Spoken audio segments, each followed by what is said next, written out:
नमस्कार, मैं हूं अंकुर और आप देख रहे हैं सत्यहिंदी.com। अब एक नजर डाल लेते हैं अब तक की खबरों। हेट स्पीच की घटनाओं के संबंध में दायर याचिकाओं पर सुनवाई करते हुए सुप्रीम कोर्ट ने शुक्रवार को टीवी चैनलों के काम करने के तरीके के बारे में कई चिंताएं व्यक्त की। जस्टिस जोसेफ ने मौखिक टिप्पणी करते हुए कहा कि सब कुछ टीआरपी से संचालित होता है।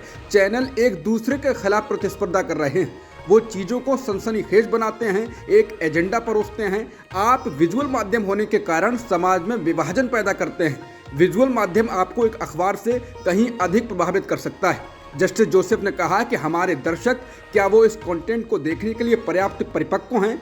लाइव लॉ के मुताबिक जस्टिस जोसेफ ने कहा कि अगर टीवी कार्यक्रम के एंकर खुद समस्या का हिस्सा हैं तो क्या किया जा सकता है। एनबीएसए को पक्षपात नहीं करना चाहिए। जस्टिस जोसेफ ने न्यूज़ ब्रॉडकास्टर्स और डिजिटल एसोसिएशन का प्रतिनिधित्व करने वाले वकील से पूछा, आपने कितनी बार एंकरों को हटाया है।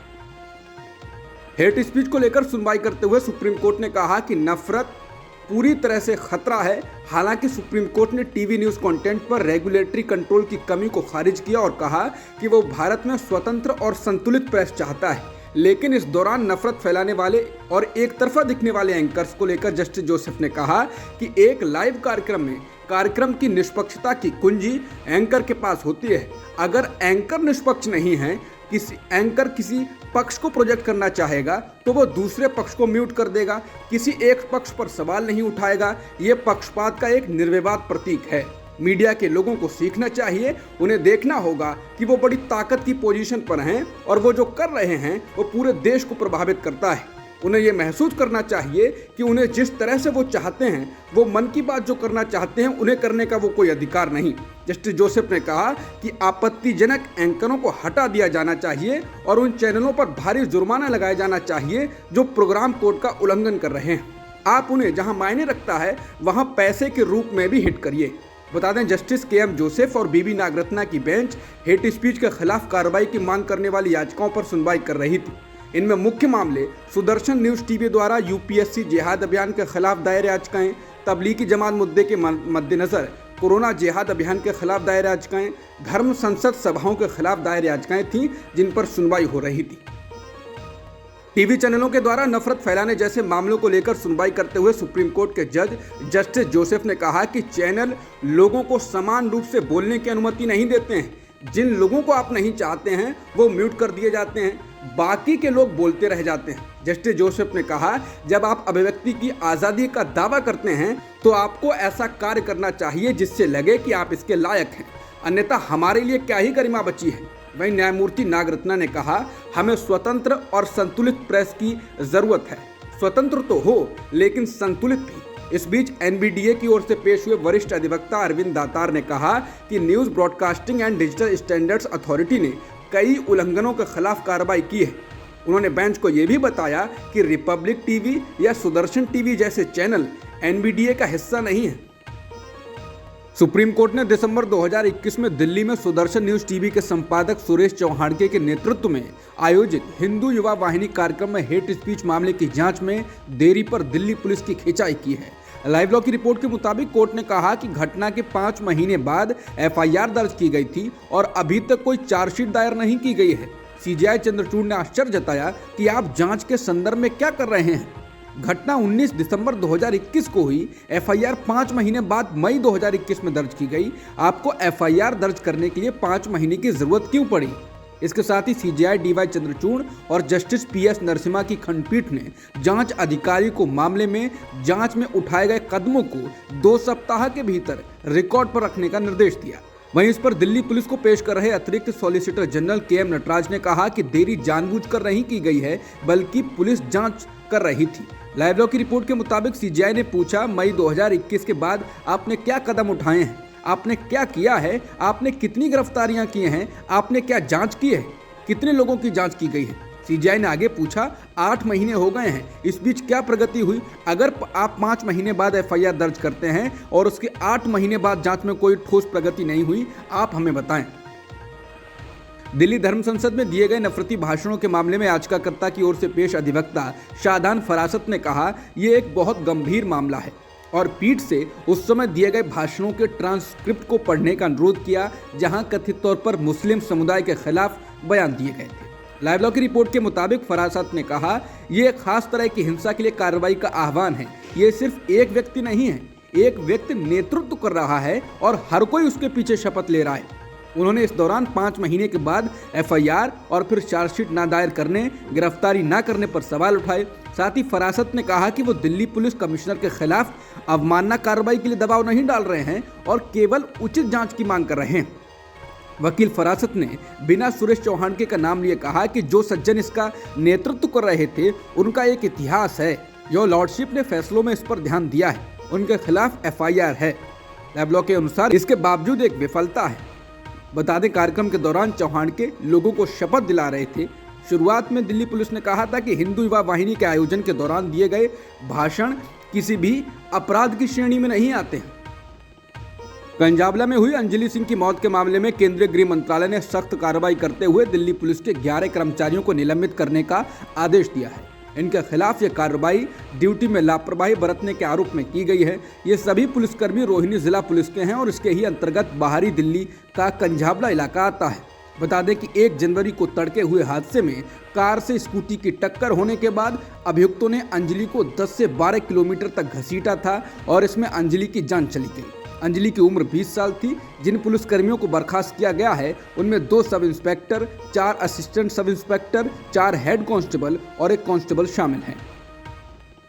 चीन के साथ सीमा पर लगातार जारी तनाव के बीच भी भारत का चीन के साथ द्विपक्षीय व्यापार लगातार बढ़ता ही जा रहा है। भारत का चीन के साथ द्विपक्षीय व्यापार 2022 में रिकॉर्ड $135.98 बिलियन तक पहुंच गया। चीनी सीमा शुल्क डेटा में दिखाया गया है जिसमें भारत ने चीन से 21% अधिक चीनी सामानों का आयात किया, यानी चीनी सामान 21% अधिक खरीदे, जबकि चीन को भारत के द्वारा किया जा रहा निर्यात 2022 में गिरा है, जिसके कारण चीन के साथ व्यापार घाटा पहली बार $100 अरब के निशान से पार चला गया।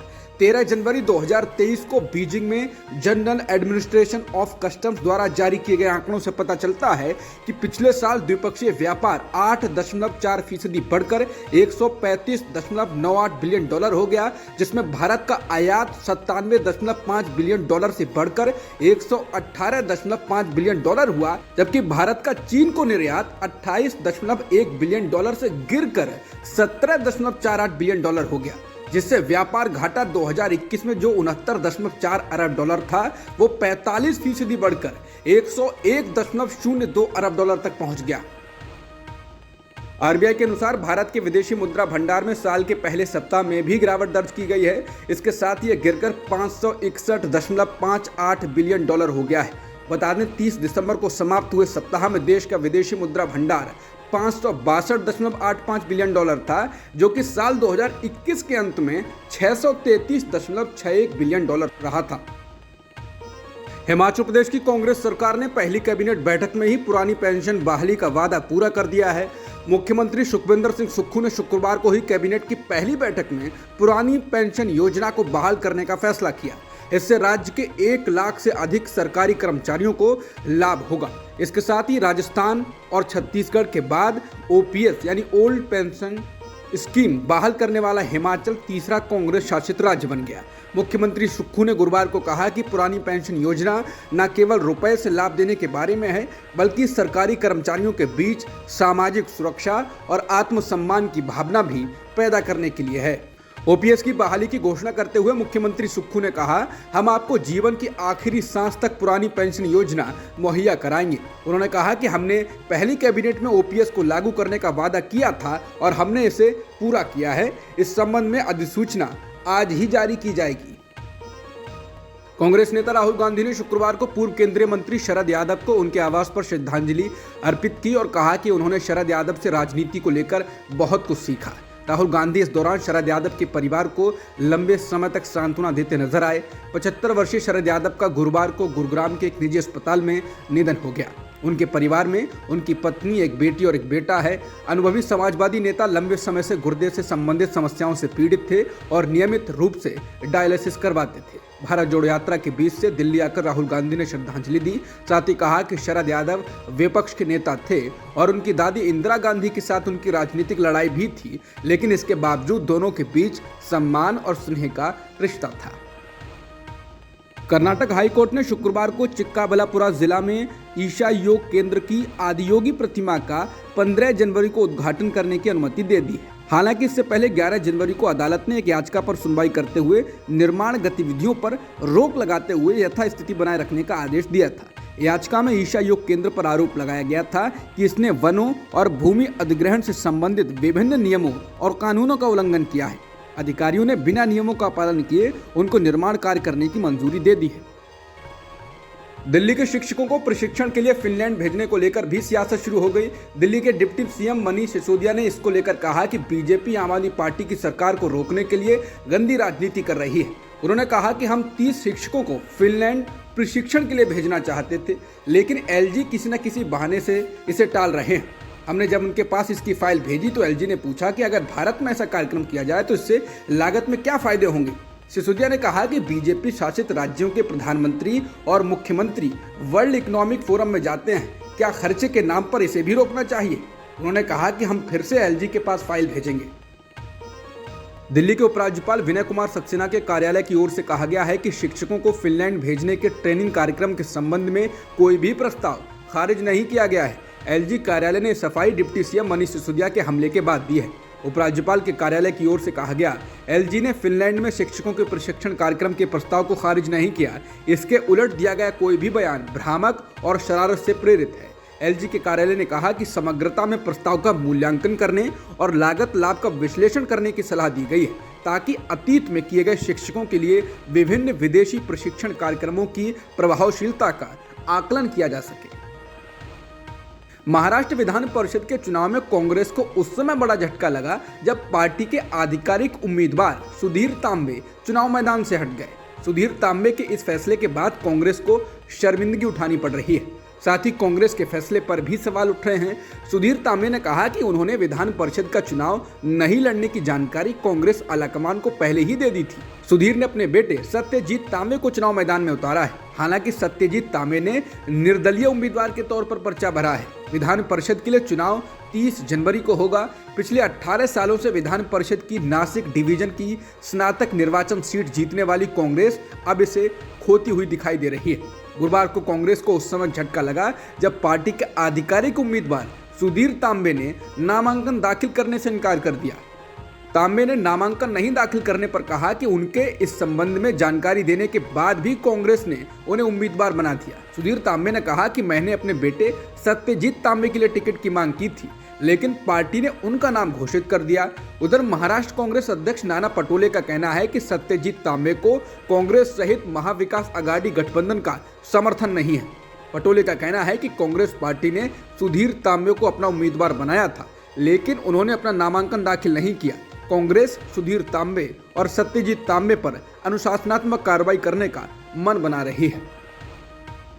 राजस्थान कांग्रेस के पूर्व अध्यक्ष सचिन पायलट 16 जनवरी से राजस्थान के कई जिलों में आम लोगों के बीच पहुंचेंगे। राजस्थान में इस साल के अंत में विधानसभा के चुनाव होने हैं और उससे पहले सचिन पायलट रैलियों के जरिए अपनी सियासत ताकत दिखाने की कोशिश करेंगे। पायलट 16 जनवरी को नागौर, 17 जनवरी को हनुमानगढ़, 18 जनवरी को झुंझुनू, 19 जनवरी को पाली और 20 जनवरी को जयपुर में जनसभाओं को संबोधित करेंगे। बता दें कि 26 जनवरी से कांग्रेस की राष्ट्रीय महासचिव प्रियंका गांधी वाड्रा भी महिलाओं को साथ लेकर रैलियां शुरू करेंगे। राजस्थान में मुख्यमंत्री अशोक गहलोत और पूर्व उप मुख्यमंत्री सचिन पायलट का सियासी झगड़ा किसी से छुपा नहीं है। पायलट की ख्वाहिश राजस्थान का मुख्यमंत्री बनने की है, लेकिन मुख्यमंत्री अशोक गहलोत इसके लिए तैयार नहीं दिखते हैं। तेलंगाना के मुख्यमंत्री के चंद्रशेखर राव ने गुरुवार को एक बार फिर बीजेपी को निशाने पर लिया और कहा कि अगर ये लोग ऐसे ही लोगों को बांटते रहे तो देश में तालिबान जैसे हालात बन सकते हैं। तेलंगाना के सीएम ने कहा कि अगर हम धार्मिक असहिष्णुता बढ़ाते रहेंगे और लोगों को बांटेंगे तो हालात बहुत बुरे हो जाएंगे। इससे देश में तालिबान जैसी स्थिति बन सकती है और देश में अफगानिस्तान जैसे हालात होंगे। चंद्रशेखर ने ये बात महबूबाबाद में भारत राष्ट्र समिति के पार्टी दफ्तर और अन्य जिला दफ्तरों के उद्घाटन के वक्त कही। उन्होंने इसके साथ ही लोगों से शांति, असहिष्णुता और लोगों के कल्याण के लिए लगे रहने की अपील की। इसरो के नेशनल रिमोट सेंसिंग सेंटर ने जोशीमठ शहर की सैटेलाइट तस्वीरें जारी की। इन तस्वीरों से पता चलता है कि जोशीमठ में कैसे धीरे धीरे जमीन धंसने का सिलसिला लगातार जारी है। सैटेलाइट तस्वीरों से पता चलता है कि जोशीमठ सिर्फ 12 दिनों में ही 5.4 सेंटीमीटर तक धंस गया है। अंग्रेजी अखबार हिंदुस्तान टाइम्स के अनुसार ये आंकड़े 27 दिसंबर 2022 से 8 जनवरी 2023 तक के हैं। वहीं अप्रैल 2022 से नवंबर 2022 में ये 9 सेंटीमीटर तक धंसा था। बता दें, जोशीमठ धंसने के बाद से इमारतों को गिराने के लिए चिन्हित कर लिया गया है। शहर में करीब 600 से अधिक घरों में चौड़ी दरारें आ गई हैं, जिसके बाद लोगों को दूसरी जगह पर शिफ्ट किया गया है। शहर के अस्तित्व को लेकर सवाल उठ गए हैं। संसद का बजट सत्र 31 जनवरी से शुरू होने जा रहा है और 6 अप्रैल को यह समाप्त होगा। केंद्रीय मंत्री प्रहलाद जोशी ने आज ये जानकारी दी। संसदीय कार्य मंत्री ने कहा कि इस दौरान 66 दिनों में 27 बैठकें होंगी और बीच में सामान्य अवकाश होंगे। सत्र की शुरुआत संसद के सेंट्रल हॉल में लोकसभा और राज्यसभा की संयुक्त बैठक में राष्ट्रपति द्रौपदी मुर्मू के अभिभाषण से होगी।